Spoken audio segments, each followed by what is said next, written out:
In San Francisco, there's a very relaxed attitude towards marijuana.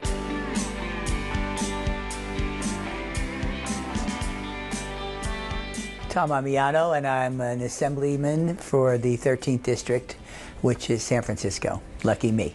In the 70s, the Bay Area was very, as always, electric and eclectic, but there was a smell of rebellion in the air there, and some of that smelled a little bit like an herb or so occasionally at every rally. But there was the anti-war movement, and there was the civil rights movement, the percolating gay movement, the feminist movement. So we were hopping, and being young is a good thing because you can teach in the daytime and do a little partying and disco, whatever, in the time I get to stay to myself, but also get involved, and I did. I got involved with the gay movement. The bad news is that in the late 70s and early 80s, we were ground zero for AIDS and HIV, which I think accounts for a lot of the queer involvement in liberation of marijuana laws. And people not only were familiar with marijuana recreationally, but especially through the AIDS crisis, saw the value in the palliative. My own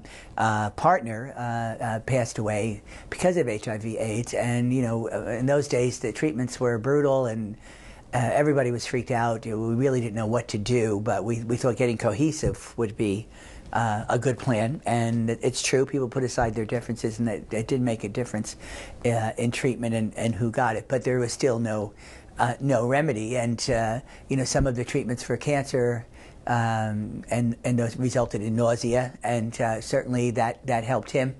And I was not going to be deterred in anything I could do for him, and so I think that helped set an attitude. And then I got elected, and one of the things that was brought to my attention, of course, was the inequity nationally around marijuana, and the political pulse in San Francisco was a little different. So we started to pass laws, and particularly around 215, which is why we have dispensaries, and the disruption is minimal because we do have regulations, and unfortunately that leaves you vulnerable to some of the more generalized attacks on marijuana. If you don't have a plan. And so LA doesn't have a plan currently, as we're talking, in San Diego, and then the rabidly anti-marijuana forces use that as an excuse for the nuclear option. One of the things we did was towards the end is that pass a resolution that would lower the priority for the cops. And no matter what the face of law enforcement is at hearings and things, when they're all black and white and moralistic and et cetera. When you talk to cops offline or off camera, or they get it. They don't want to waste their time. I think the war on drugs has failed miserably. Took this road to when after Harvey was assassinated, and the mayor, that maybe activism and being elected could be blended, and ran for the school board, and it was a good time to be on the school board. In terms of addressing issues, particularly around HIV/AIDS, yet again, because there was no curriculum, et cetera. And I, coming from the queer community, could at least be proprietary about that and get allies. Plus, I was a teacher, so I knew about educational issues, and that resonated with people, and being openly gay was a triumph, particularly around a board of education. So, and San Francisco allows you. I always think San Francisco is opportunity, and I'm very, very grateful for it. And so the next step was the Board of Soups, the City Council, and then I considered running for state office, and so that's how Arnold Schwarzenegger and I will always be connected forever and ever and ever. So. Go figure. He's an interesting guy, I don't think he's allowed to be himself too much. Some of his aides, really, I think, give him bad advice. But also, he's supposed to be the guy, so come on. He did actually make a statement that was somewhat measured, but at the same time supportive of the legalization of marijuana, and that was, well, let's have a discussion about it. I'm sure that his handlers didn't like that day, because people took that and ran with it. Arnold wants legalization, Arnold and smoking in his tent, what have you. And there was a mistaken a motivation on the part of Willie Brown and others. They just trivialized everything. everything he's ever done against this and San Francisco values, and stupidly, and with a lot of entitlement, invited him to basically a party. It was the Democratic Party's big annual fundraiser. It wasn't a panel discussion. It wasn't in the chambers. It wasn't a teleconferencing call. He basically crashed a party where he was not welcome. And so people reacted in the great San Francisco way. Get the hell out of here, boo, et cetera, and so forth. And I was rumored to have said, kiss my gay ass, which I have been known to say. So all that made a big splash. And, he's like the Pope, unfortunately, the governor. They can veto. You can work your ass off and get Republican support for things. And this nothing burger bill came before his desk. So I guess some of his aides had a lot of time on their hands, which I think we should look into. And so the veto message was really silly. It had no substance. But encrypted in the veto message was, I fuck you.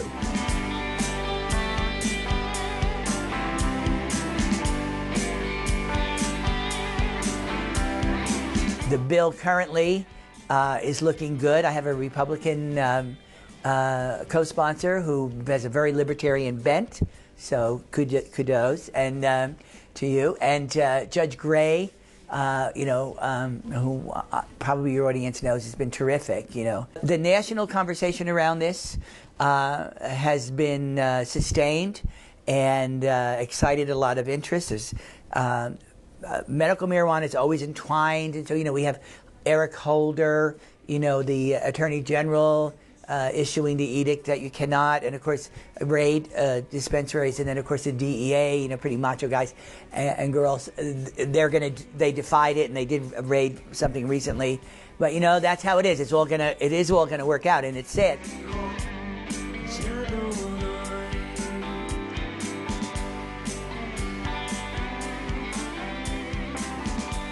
They've had a very, I think, responsible methodology to putting this on the ballot. They've had focus groups, et cetera. They know where they're vulnerable. They know where they're not.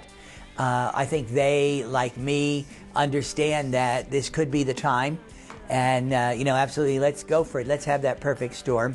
So I view my legislation as, which is now pending, as a compliment to the initiative, and vice versa. Is the initiative perfect? No, there are certain things I would like to tweak, but not enough to say, oh, well, I'm going to blow it off.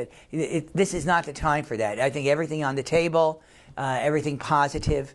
The initiative, if passed, and again, it looks good, would require legislation, and that's good. When 215 passed, it was so populist, and then my peers in the legislature, I wasn't there yet, gave it the cold shoulder, and it was a big wedge issue, and that resulted in a lot of lawsuits and interpretations and gray areas, and 215, to its credit, sustained. I love that. It's the right thing to do. We're not going to go away.